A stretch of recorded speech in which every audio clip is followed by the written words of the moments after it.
যুক্তরাষ্ট্র, যুক্তরাজ্য, কানাডা সহ 10 দেশে বাংলাদেশের দূতাবাসের 38 কর্মকর্তা কর্মচারীর বিষয়ে অনুসন্ধান টিম ফের পুনর্গঠন করেছে দুর্নীতি দমন কমিশন দুদক।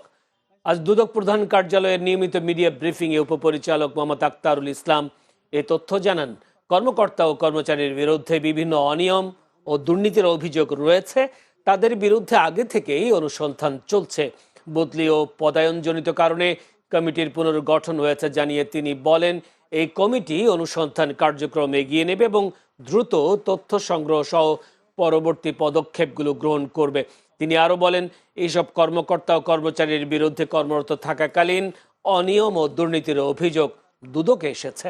মালয়েশিয়া, যুক্তরাষ্ট্র, যুক্তরাজ্য, সৌদি আরব, China, Dubai, Italy, Switzerland, Canada, Philippine সহ বাংলাদেশ দূতাবাস ও হাইকমিশন সমূহে কর্মরত রাষ্ট্রদূত, সচিব এবং অন্যান্য কর্মচারীদের বিরুদ্ধে বিভিন্ন অনিয়ম, দুর্নীতি, ক্ষমতার অপব্যবহারের মাধ্যমে অর্থ আত্মসাতের অভিযোগ এবং সরকারের আর্থিক ক্ষতি সাধনের অভিযোগে দুর্নীতি দমন কমিশনে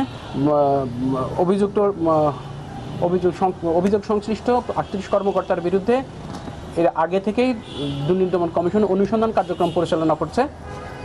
এই কমিটিতে মূলত একটা কমিটি গঠন করা হয়েছিল। কমিটির অনুসন্ধানকারী কর্মকর্তাদের বদলিজনিত, পদোন্নতিজনিত কারণে মূলত কমিটি গতকালকে কমিশন পুনর্গঠন করেছেন।